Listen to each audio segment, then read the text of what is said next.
I keep thinking as you're telling the story, like your future was in front of you the whole time.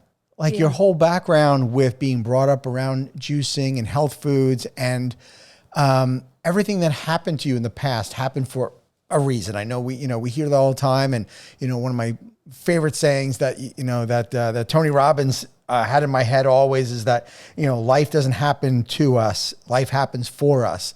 And your life was happening for you Mhm. in so many ways that brought you to where you are today. You are where you're supposed to be.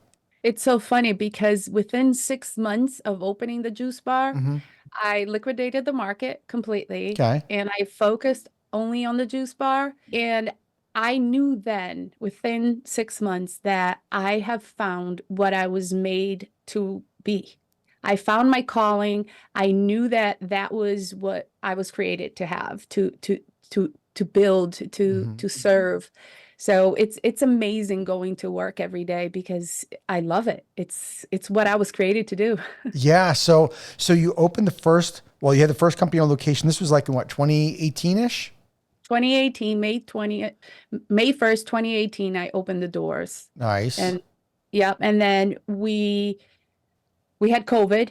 I grew during COVID. Ended up having two stores during COVID because I found a better location, Okay. a more strategic location in town.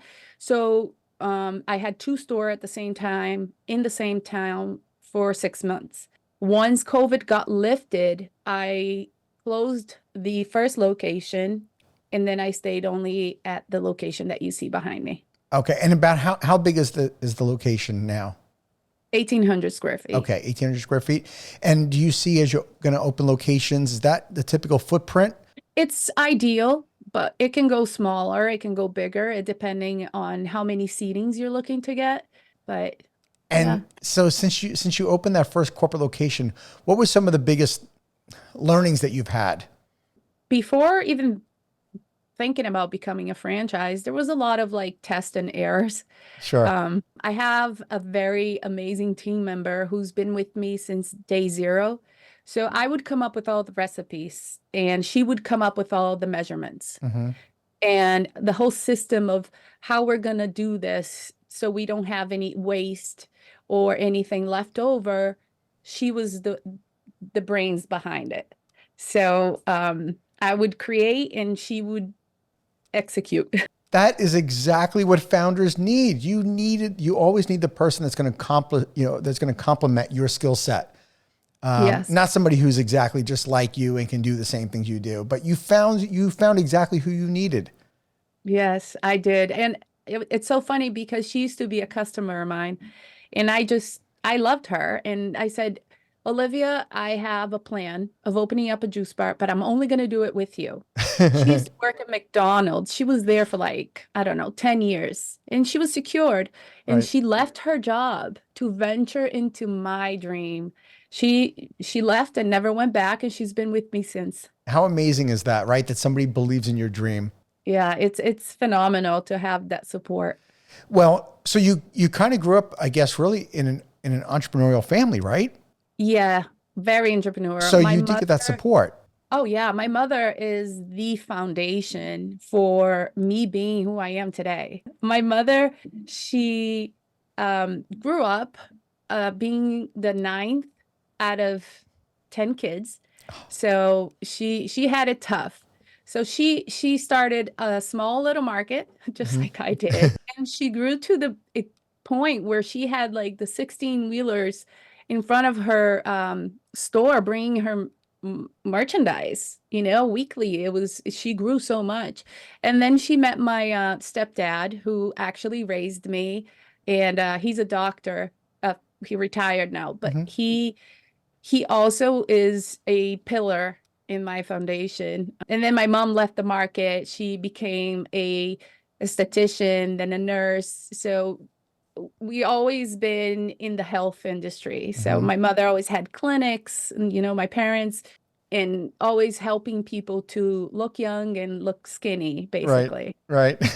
I always find it fascinating. Anytime I talk to a founder that I'm always curious to hear about their family background, like what what their upbringing was like, because it's usually one or the other. It's either that they came from an entrepreneurial family that was super supportive and they're just kind of carrying the torch and saw like what it took to be successful in business, or the opposite extreme, which is a founder that did not have the support of their family because their family maybe wasn't entrepreneurs and that didn't necessarily see the vision or heard of people that had a business and they know the horror stories that go along with it, and discouraged the founder to run a business. And that founder maybe runs a business because they feel like, I need to prove myself. So it's like usually like opposite ends of the spectrum that I see when I talk to founders. What did your husband think when you were going to start Maha Juice? John is the most supportive husband I could ever ask for. Oh, that's sweet.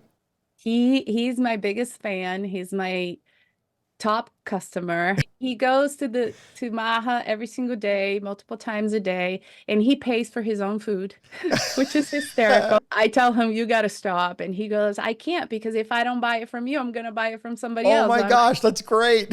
So I might as well give you business. But it's very important. At the beginning, John always supported me.